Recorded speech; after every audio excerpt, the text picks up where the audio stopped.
So sa may mga sipon dyan, aalisin natin yung pakiramdam nyo dito, gamit lamang ang mga kamay. So sa ating mga nagta-travel, so ako common kong problem yon kapag ako umaalis ako, nagde-develop ako ng allergic response, so napupuno yung ilong ko ng mga kulakot-kulakot o kaya ng mga sipon-sipon.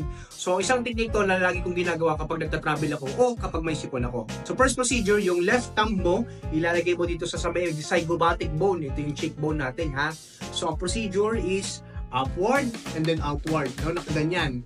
And then yung kaliwa mong kamay, kung saan siya direkta, ipupul niya pataas yung tenga natin, no? So para yung eustachian tube natin mag-align, mag-drain yung sinus natin. So gawin natin ang isang buo.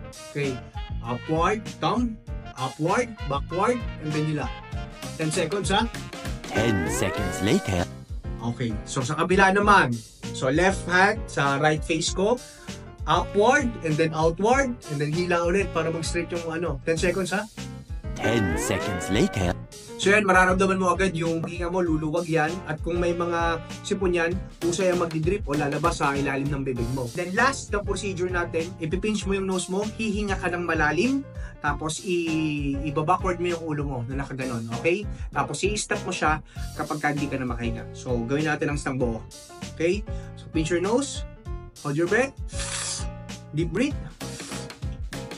Okay, dapat dito nakapikit ka. Tapos pag hindi ka na makahiga, i-stop mo na. Nakapikit ka lang ha, para hindi ka makahilo. Works like magic. Nakakayamoy na ako. Kami na. Bango mo pala. So, ganun lang ha. So, pwede mo siyang gawin anytime you want o as many times as possible. So, ikaw na bahala. Okay?